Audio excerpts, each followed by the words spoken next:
প্রচুর ভিডিওতে এই ক্যাকটাসটিকে আপনাদের দেখিয়ে থাকি, ট্রায়াঙ্গুলার ক্যাকটাস। গাছটি যদি আপনি খুব ভালো করে দেখেন, এই জায়গা থেকে বাড়তে বাড়তে এটা তো পুরো বুর্জ খলিফা, একদম পুরো মাথার উপর উঠে গেছে। তো এই ধরনের গাছগুলি, এগুলিকে ক্যাকটাস। যদি এদের কাটা খুবই সূক্ষ্ম কাটা রয়েছে, তেমন কোনো কাটা কিছু নেই। তবে এই ধরনের গাছগুলি কিন্তু একজন নতুন বাগানে যদি ক্যাকটাস শুরু করতে চান, তাহলে এই ধরনের ক্যাকটাসগুলি দিয়ে শুরু করতে পারেন। কারণ এই ধরনের ক্যাকটাসে কোনো রকম কোনো পরিচর্যা লাগে না। অন্যান্য ইনডোর প্ল্যান্টে যতটা পরিচর্যার প্রয়োজন হয়, সেরকম ক্যাকটাসের কিন্তু তেমন কোনো রকম কোনো পরিচর্যার প্রয়োজন পড়ে না। প্রথম কথা বলে রাখি যে ক্যাকটাস করতে গেলে যে জিনিসটার প্রয়োজন রয়েছে সেটা হচ্ছে ভীষণ রকম ধৈর্য। আপনাকে ধৈর্য ধরে থাকতে হবে। ক্যাকটাসকে আমি রাতারাতি বড় করে দেবো এমনটা কিন্তু কখনো হয় না। একটা ক্যাকটাসকে লাগিয়ে রাখতে হলে অন্তত বছরের পর বছর গিয়ে বেশ সুন্দর হয়। গাছটির বয়স 2 বছর হলো, তবে এই ভ্যারাইটিটি ট্রায়াঙ্গেল ক্যাকটাসের গ্রোথ কিন্তু খুব ভালো হয়। তবে প্রত্যেকে করতে পারবেন। আর কি পরিচর্যা করবেন, সবার প্রথমেই চলে আসে এক ধাক্কায় মাটির মিশ্রণে। মাটির মিশ্রণটা একদম প্লেন মাটির মিশ্রণ নেবেন, একদম 50% বালি নেবেন, 50% পাতা পচা নেবেন। এই দুটো দিয়ে মাটির মিশ্রণ তৈরি করুন। আর এই মিশ্রণ তৈরি করার পরে আপনার গাছটিকে বসিয়ে দিন। গাছটি কোথায় পাবেন?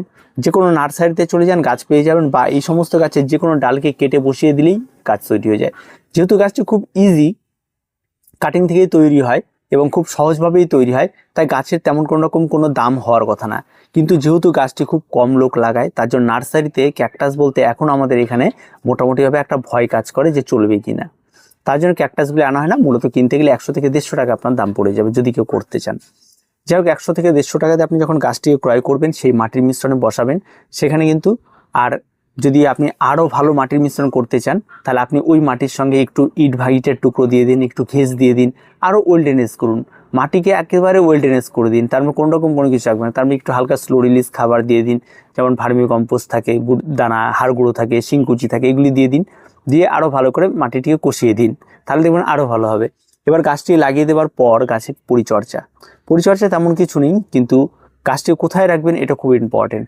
একদম কড়া সূর্যালোকে এই সমস্ত গাছগুলি একদম রাখবেন না, শেডি আলোতে রাখবেন, খুব ভালো হয়। আর কড়া সূর্যালোকে রাখলে কি হয়, কোনো সময় জল না থাকলে এই সমস্ত গাছের যে সুন্দর যে সবুজ ব্যাপারটি দেখতে পাচ্ছেন, এটা হারিয়ে যায়, পুরো শুকিয়ে যায়, এবং এই সালোক সংশ্লেষের যে ক্লোরোফিলটা অনেকটা নষ্ট হয়ে যায়, যার জন্য কিন্তু গাছ অনেকটা কালার ফেড হয়ে যায়। আর যদি হালকা রোদ হালকা ছায়াতে থাকে, তাহলে এই গাছগুলি বেশ সুন্দর হয় এবং দেখতে অনেকটা বেশ ভালো হয়। আর চট করে কিন্তু এদের কালারটা নষ্ট হয় না, দীর্ঘদিন ভালো থাকে, আর গাছ কন্টিনিউ বড় হতেই থাকে। এবার আসে পরবর্তী পরিচর্যা, যে গাছের জল দেওয়াটা ভীষণ ইম্পর্টেন্ট। এই সমস্ত গাছে জল দিতে গেলে একদম প্রতিদিন জল দিব, তাহলে গাছ ভুগে যাবে। প্রতিদিন জল একেবারে প্রয়োগ করবেন না। গাছে অন্তত সপ্তাহে একটা ধারাবাহিক করে নেবেন, যে আমি প্রতি 1 সপ্তাহে পর পর আমি এই সমস্ত গাছে জল দেবো। শুকিয়ে যাক মাটি, অনেক শুকিয়ে যাক, ঝরঝরা হয়ে যাক, তাতেও ভয়ের কোনো কিছু নেই, কিন্তু জল যেন দাঁড়িয়ে না থাকে, তাহলেই ভয়। তাই সাপ্তাহিকভাবে আপনি একদিন গাছে জল দিতে পারেন অল্প করে, আবার মাটিটিকে ভিজিয়ে দিলেন আবার 7 দিন। যদি দেখা যায় কোনো কারণবশত যে না, মাটিটি শুকিয়ে যায়নি, মাটিটি ভেজে আছে, তাহলে কিন্তু সেদিন আপনাকে জল দেওয়া বন্ধ রাখতে হবে। এটুকুই জাস্ট রুলস, আর তেমন কোনো রুলস নেই। ফার্টিলাইজার, এই সমস্ত গাছগুলিতে প্রতিনিয়ত গাছের গোড়ায় ফার্টিলাইজার ব্যবহার করতে হবে এমনটা নয়।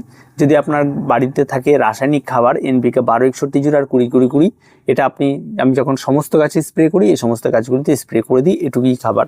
আর গাছের গোড়ায় তো জায়গায় নেই যে আমি খাবার দেবো। এখন এটাকেও রিপোর্ট করতে হবে, কোনো একদিন এখান থেকে বের করে নিতে হবে। এটাকে রিপোর্ট করা কিন্তু অনেকটাই কঠিন ব্যাপার, এবং একে আরও একটু বড় পট দিলে আরও সুন্দর হবে। তো অবশ্যই বড় পট দেবো পরবর্তীতে। আর এই পটের মধ্যে আবার অন্য একটা গাছ লাগিয়ে দেবো। এবার এখন রিপোর্ট করাটা কিন্তু অবশ্যই একটা খুব কঠিন কাজ। এই সমস্ত গাছগুলো রিপোর্টের সময় অবশ্যই আমি ভিডিও করব, যে কতটা কঠিন সেটা আপনাদের দেখাবো। এই সমস্ত গাছগুলো রিপোর্ট করা প্রচুর ভেঙে যায়, ঠিক আছে? এই ব্যাপারগুলি যাতে না ভাঙে, খুব সাবধানতার সঙ্গেই করব, সেটা দেখাবো। আর পরিচর্যা বলতে পোকার আক্রমণ তেমন কোনো কিছু নেই। তবে বর্ষাকালে আসলে এই সমস্ত গাছে ফাঙ্গাল আক্রমণটা ভীষণ রকমভাবে ধরে। ব্লাইটক্সটা রাখবেন ঘরে, মাঝে মধ্যে স্প্রে করে দেবেন, কারণ এর ভেতরগুলোতে কিন্তু দেখে মনে হচ্ছে একদম মানে ভিড় হয়ে রয়েছে, তবে এর ভেতরেও কিন্তু বেশ সুন্দর ফাঁকা জায়গা থাকে, যেগুলির মধ্যে ফাঙ্গাল খুব সুন্দরভাবে বসবাস করতে পারে। তাই ফাঙ্গাল যাতে কোনোরকমভাবে বসবাস না করে, তার জন্য মাঝে মধ্যে আপনাকে অ্যান্টি ফাঙ্গাল এই সমস্ত গাছে কোনোরকম গুলিয়ে স্প্রে নয়, গুলিয়ে নিয়ে গাছের চারদিক দিয়ে ছিটিয়ে দেবেন, দেখবেন একদম ভেতর দিয়ে সব জায়গায় পৌঁছে যাবে এবং গোড়া পর্যন্ত পৌঁছে। যেদিন জল দেবেন গাছের গোড়া শুকিয়ে আসে, সেদিন এই কাজটা করবেন। তাহলে পুরো গাছটাকে স্নান করিয়ে দেবেন আর গোড়ায় দেবেন। আর স্প্রে করলে উপরে লাগবে, ভেতরে যাবেই না, যার ফলে কাজ কিন্তু হবে না। তাই এই কাজটা অবশ্য আপনারা করবেন। আর তেমন কোনো কিছু নেই, পেস্টের আক্রমণ মোটেও ঘটবে না এই সমস্ত গাছে। পোকা আসবে কি কাটা খেতে? এখানে কোনো রকম কোনো পোকার আক্রমণ ঘটে না, তাই পোকার আক্রমণ থেকে নিশ্চিন্তে থাকুন, সেরকম কোনো রকম কোনো পোকার আক্রমণ ঘটবে না। আর গাছগুলি সবসময় যেটা থাকে একজন বাগানির, সেটা হচ্ছে মানে মনিটরিংটা অবশ্যই একটু মাঝে মধ্যে করবেন, দেখবেন। আর যদি চারা তৈরি করতে চান, যে কোনো একটা ডাল কেটে বসিয়ে দেবেন, খুব সহজে চারা তৈরি হয়। চারা ওই একই রকম মাটির মিশ্রণে বসিয়ে দেবেন, তাতে হয়ে যাবে। আর তেমন কোনো কিছু লাগে না। আর খুব সহজ পরিচর্যার গাছ, কিন্তু এর মতো সহজ পরিচর্যা কোনো গাছ হয় না। এই গাছে কিন্তু ফুল হয় না, এমনি বেশ সুন্দর গাছ। আর অনেক বড় হলে তো যে কোনো ক্যাকটাসেরই ফুল হয় বয়স হলে, তো সেটা এখনও এই ক্যাকটাসের ক্ষেত্রে আমার চোখে পড়েনি। আর আমার তো সবে বড় হচ্ছে, আর পরবর্তীতে আরও বড় হলে অবশ্যই আমি আপনাদের দেখাবো বিষয়গুলিকে।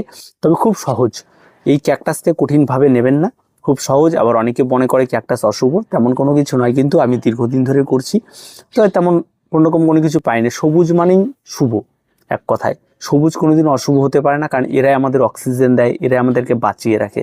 আর যারা বাঁচিয়ে রাখে তারা অশুভ হবে, এটা আমি মানি না। তো যাই হোক, তো পরবর্তীতে এর আপডেটটা অবশ্যই আপনাদের দিয়ে দেবো। আর এই ছোট্ট পরিচর্যা করে এই সমস্ত গাছগুলি খুব সুন্দরভাবে তৈরি করা যায়। নিয়মিত ফার্টিলাইজার গাছের গোড়ায় দিতে হবে এমনটা কোনো কিছু নেই। মাঝে মধ্যে আপনি রাসায়নিক খাবার বা আপনি যদি জৈব খাবার পান, যে কোনো খাবার গাছের গোড়ায় জায়গা থাকলে আপনি একটু ইউজ করতে পারেন, তবে সেটা নিয়মিত করবেন না, 6 মাসে একবার একটু দেবেন, তাতেই যথেষ্ট। তো এই হচ্ছে পরিচর্যা, তেমন কোনো কিছু লাগে না। তো আজকে এ পর্যন্তই, দেখা হচ্ছে পরবর্তী ভিডিওতে। যদি কারোর কোনো রকম কোনো সমস্যা থাকে এই গাছে কমেন্টে জানাবেন। যদি কেউ নতুন করে বসাতে চান, যদি আরও কিছু জানতে চান, তাহলে অবশ্যই কমেন্টে জানাবেন, আমরা সব অ্যান্সার আপনাদের দিয়ে দেবো। তো দেখা হচ্ছে পরবর্তী ভিডিওতে।